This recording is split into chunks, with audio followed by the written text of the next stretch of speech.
Hello everybody, my name is Luke Marr and this is HauteLeMode, and today on HauteLeMode we are breaking down Blake Lively's unfortunate fashion flop when it came to the It Ends With Us red carpet rollout for the movie. It was not a great press tour from like a fashion perspective, also not from like a press perspective, and we're only gonna know how good it was from a movie perspective when the numbers come out from the box office. But I want to talk about a few of the looks and also why in general this whole thing didn't seem to work. I've not seen It Ends With Us, so I'm going to do a little synopsis. It might not be correct, I'm not exactly sure. If you don't want the movie to be spoiled, skip ahead. Blake is playing this woman named Lily Bloom who grew up in an abusive household, and from that abusive household, her father passes away, and I believe that from the money she gets from her father's inheritance, she opens up a store in Maine, and it's a flower shop, and her name is Lily Bloom, and she opens a flower shop. A little on the nose, but okay. She hires this girl, and then she's out one night, and she meets this guy named Ryle, who's played by the actor Justin Baldoni, who is also directing the film.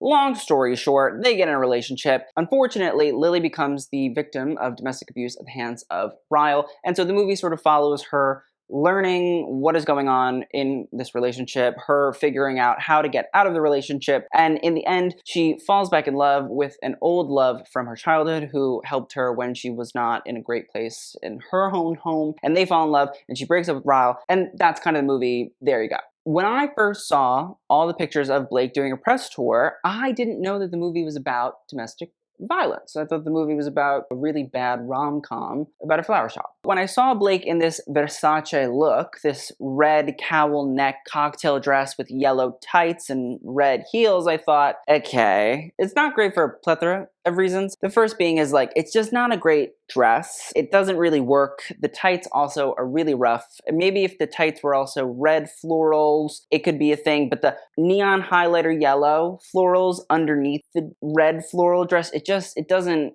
happen well. The tailoring of the dress I also don't think is necessarily great. I don't think the length is good. There's just a lot of it that doesn't work. And now you're probably wondering, Luke, why is this so bad? Now I'm going to tell you that for the most part, it's probably because Blake doesn't have a stylist. So this first collection of looks is going to look at why sometimes it's good to have a stylist. Now see, rumor has it that Blake Lively just doesn't want to have a stylist, which is totally fine by me. I'm going to be completely honest. I respect it. Like, do your own thing. If it looks really bad, it makes my job easier. It's more fun. But there are also moments with Blake where she looks really, really great. Like this Oscar de la Renta dress that she wore. It's a cocktail style. I love it. If you guys remember, Taylor Swift wore a dress a few years ago by Oscar de la Renta. Very similar. This version is this sort of beautiful ombre of florals that are warped, and as they move down, it turns from purple to orange to yellow to white. It's this embroidered sheer cocktail dress that has become a signature of Laura Kim and Fernando Garcia, who are the designers of the brand. And I love it. I think it's great. And I think this is a moment where I say, okay, cool, Blake, like I see that you have a vision, I respect it, florals for the whole situation, cool. We then saw this Dauphinette look. Dauphinette is a New York-based brand. It's up and coming. It's really cool. And Blake wore a cocktail dress and a coat over top of the cocktail dress at a certain point. Again, I love the cocktail dress. And that's the wonderful thing I think again about Blake is like sometimes she has really cool style. I think that this koi pond sort of embroidered and embellished moment with lily pads and fish, different flowers going all throughout it, and the mushroom handbag that's sitting on her chain,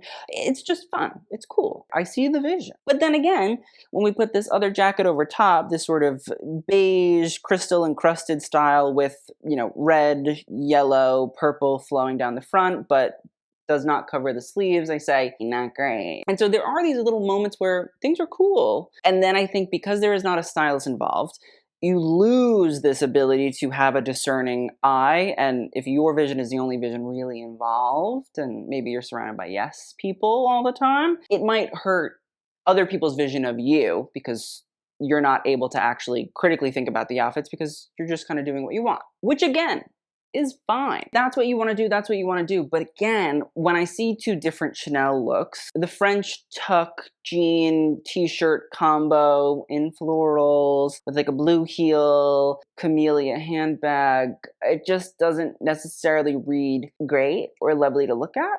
And maybe she feels good in it, and that's wonderful, and I'm happy for her. But my job is to tell you all what I think. So when I see another Chanel look that is this pajama set with florals and the Chanel double C logo all over it, I say, oh no. A stylist might be able to say to somebody, hey, we're gonna get this pajama set in with a couple of other looks that I thought would work, and maybe we hide the pajama set that Blake wants. From the stories I'm told, Blake actually is her own stylist. She has a team under her, their assistants, and they essentially email out and call in requests from different brands like a Chanel or a Versace or an Oscar de la Renta. I think they also help her when it comes to finding vintage looks, because there are a good amount of vintage looks that Blake wore throughout this press tour. So with a stylist, you have a team of assistants under the stylist that do those things, but the stylist gets everything on a rack before they show it to the client, and they say, all right, let's pull this, let's hide this over here. If she really wants it and she asks about it, we'll say, oh shoot, we left it at the studio, and they'll bring it. But they kind of curate things. That's the great thing about a stylist. And to go back to that Versace look earlier,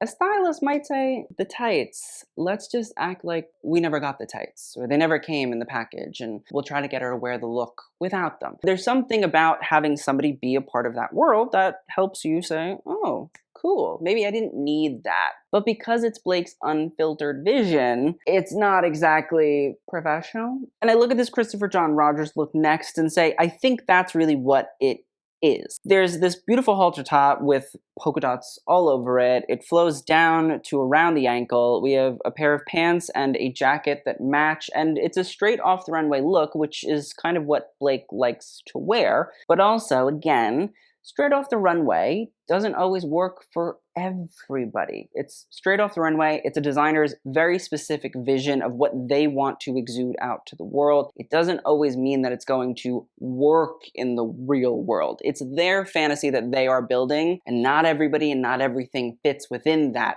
fantasy. I like the look itself. As somebody that's followed CJR for a long time, I understand that the clashing of the prints and clashing of colors like these, it's part of the brand. It's the house codes. It's what they do. But to a wider audience, they might not understand it. And so instead of maybe wearing the halter, you might put it with a tank top. And the floral styles are meant to really be the showcasing element. There's just something about somebody that really does this all day long that is able to help, again, curate. The last part that I want to talk about when it comes to this Blake not having a stylist thing is, yes, do I think that this Versace underwear jean moment is very her? No. Maybe she thinks it's very her, but I don't read her as that person. And again, having a stylist helps to sort of define you from a fashion perspective. It helps to build out this character because, again, fashion is communication. Fashion is a way of talking to the audience, even if people think it's dumb and vapid and stupid. I'm not saying Blake has to go out and get a stylist. I don't really care, I'll be honest. But I do think that for the most part, it would be beneficial to her. And I do know that with certain celebrities, like the stylist does not always have the end say. Like stylists are a service. Like they provide a service to a client, and the client is going to wear what they want at the end of the day. So if Blake wants to wear this, she's going to wear it. And I respect that. But I also do think that it's cool to have a filter of some sort, somebody professional that does this all day long that can help you figure out and maybe get a second opinion, because otherwise we end up with that. Now, part two of why this doesn't necessarily work is it's this form of method dressing. Now, we've talked about method dressing before. If we look at Barbie, method dressing is this idea of doing press for a film that you're in and relating the clothing that you're wearing back to what is going to happen in the film. And so it's become kind of commonplace or somewhat commonplace within the world of movies since Zendaya started doing it with Dune 1, and then Margot Robbie really shot it into the grand stratosphere for Barbie, and then Zendaya did a double take and said, I'm going to do 2 of these little method dressing moments for Dune 2. It's become a thing. And I think that it's become a thing that a lot of the studios want people to do. Now, here's my other issue. Doing method dressing for a movie about space that really is an allegory about colonization, you could do it because there's a space element, even though the source material is very serious. As for Margot Robbie and Barbie, it was a whole movie about womanhood and femininity and what it means to be a woman. But it existed through the lens of fantasy and Barbie and childhood and toys and cartoons. Both of these are kind of serious subjects, colonization, womanhood, but both have fantasy elements to them. One is space age, one is Barbie's dream house. And so you can play on the fantasy elements while still correlating to the serious subject matter. The issue with It Ends With Us is there isn't really a fantasy element. It's just a serious story about domestic violence, and Lily Bloom just happens to own a flower shop. The issue then became with Blake's outfits, like these Dauphinette looks. Yes, it's great to look at flowers and enjoy flowers and all of these kinds of things. And so the issue became, can she actually address domestic violence through the method dressing? And if she doesn't address domestic violence through the method dressing, why is she method dressing? Why are you taking on characteristics from the film that are not necessarily the main part of the film and selling them to us as a glamorous experience? On top of it, I don't think that every look works, like these Dauphinette looks. But like this Cinq A Sept look, that's simple, it's a crop top, it's black jeans with florals on them. The method dressing almost doesn't have meaning, and then if it doesn't really have a meaning besides floral, why are we doing it? And I do think that she was in between a rock and a hard place with it. I know that the expectation probably was, you have to dress in order to build press and garner press for this movie. But at the same time, Blake went in a very sterile direction. I think part of it is not having a stylist. If we look at the likes of Andrew McConnell and Law Roach, who both do Margot Robbie and Zendaya respectively, those people built out these storylines of what they were going to sell to us, the audience, about the clothing and the movie and the celebrity wearing them. With Blake, if she'd had somebody, they might have been able to build out a story, look at fashion references, understand this idea of domestic violence, historical periods where that was commonplace, historical periods where that was normalized, recontextualize this idea through clothing and communicate that message. Again, I don't really know how that message necessarily would be communicated without controversy, but I do think that it probably would have been done a little bit better and we would have gotten more insight into what the movie was about rather than just florals. You're probably saying, Luke, what could you do with this idea of domestic violence and flowers and selling it to people and having them understand in like a respectful and not in a tactful way? The thing that I found really interesting is at a certain point, Blake wore this Vivienne Westwood look. The print is very similar to a look from the spring 1994 collection, which was called Cafe Society, which looked at the Belle Epoque in France, which is like the late 1800s, early 1900s period in France. Obviously, there probably was domestic violence that was happening within that society, and to a degree, it possibly was normalized. I feel like there are probably other Vivienne Westwood collections that might have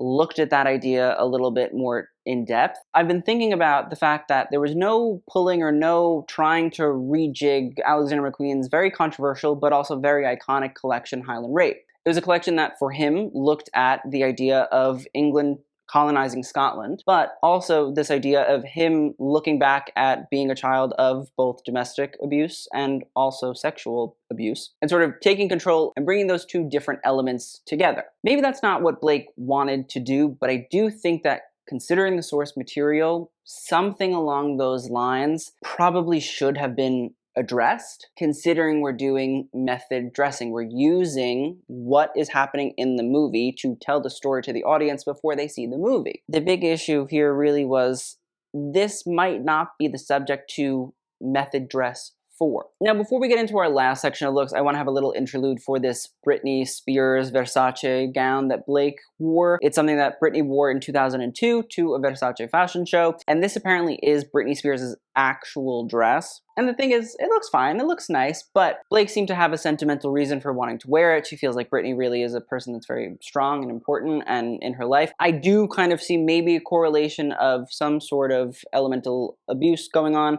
between Britney and her management, her family, the people that were controlling her as a young person, and the way that this movie addresses domestic violence and all those kinds of things. But again, I don't think that the vision was clear enough to really communicate that to the audience, and so it really just became a, I'm wearing this dress because Britney wore this dress. Which again, is fine, but I do feel like Blake missed out on the ability to actually dig a little deeper and go a little bit more in depth with what she was wearing and the subject matter. And this is a great example of there is most definitely something there. It just doesn't seem to have been communicated well enough to the audience to really empathize and understand it. Now, this last collection of looks relates back to the fact that Blake was not only looking at It Ends With Us from a promotional standpoint, she also was promoting her own hair care brand called Blake Brown. I think that it correlates to the first two sections, more so the method dressing element, that maybe it's not appropriate to method dress for a subject matter like this, but also maybe it's also not appropriate to promote your own product while you're also promoting the subject matter of domestic violence. I don't mind this Dauphinette dress that Blake wore. It's this yellow, pink, blue tiered gown. But again, the lack of stylist, I'd say maybe we don't need the belt, because I don't necessarily know if your waist needs to be cinched in a dress that is about flouncy, flowy tiers of feathers. I don't really understand what it has to do with anything. I mean, feathers and cherubs and musical notes, maybe there's some element of that to the movie, maybe there's some element of that to Blake Brown, but I just don't see it. We also saw this Stella McCartney look. It's a denim chap mixture, not great, but she is wearing this brown crop top bodysuit and a brown cardigan over top as well, and maybe that relates back to Blake Brown. Either way, I don't really understand wearing black leather and blue denim with brown. Again, I think that there needed to be a filter, because otherwise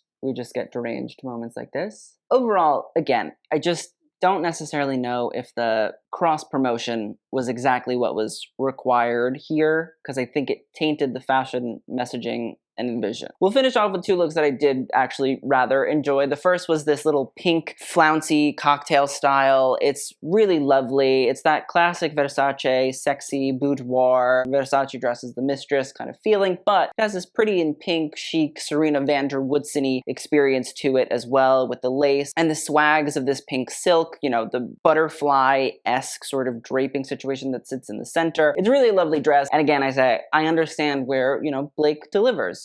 She definitely can. And I think it's reinforced by this Tamara Ralph haute couture look that she wore. Again, florals, telling the storyline, beautiful crystals. I loved it. And I think that the red feather coat that was floor length was that perfect Blake lively campiness that I expect from the Met Gala. So listen, I don't think it was all awful, but I also don't think that this was the subject material to go gung-ho on unless you were going to actually address what the main subject of the film was. And to play a little bit of devil's advocate, I don't necessarily think we have seen a non-fantasy approach to method dressing yet, until now. And I think it's a good example of it doesn't work, and I think PR-wise, it kind of backfires. If you're going to method dress, you probably should make sure that there's a wider, more fantastical element to the subject matter at hand, and not let it be exclusively something that is serious, still going on in our society, and smoothed over, placing a little bit of a floral scent over something rather disturbing and odious. But please let me know what you guys thought of all of the looks from Blake Lively's It Ends With Us press tour. I'd like to know, were there any looks that I missed out on that you thought were really imperative, important, told a story, or definitely didn't? And with that, I will see you guys in the next video, and TTY out.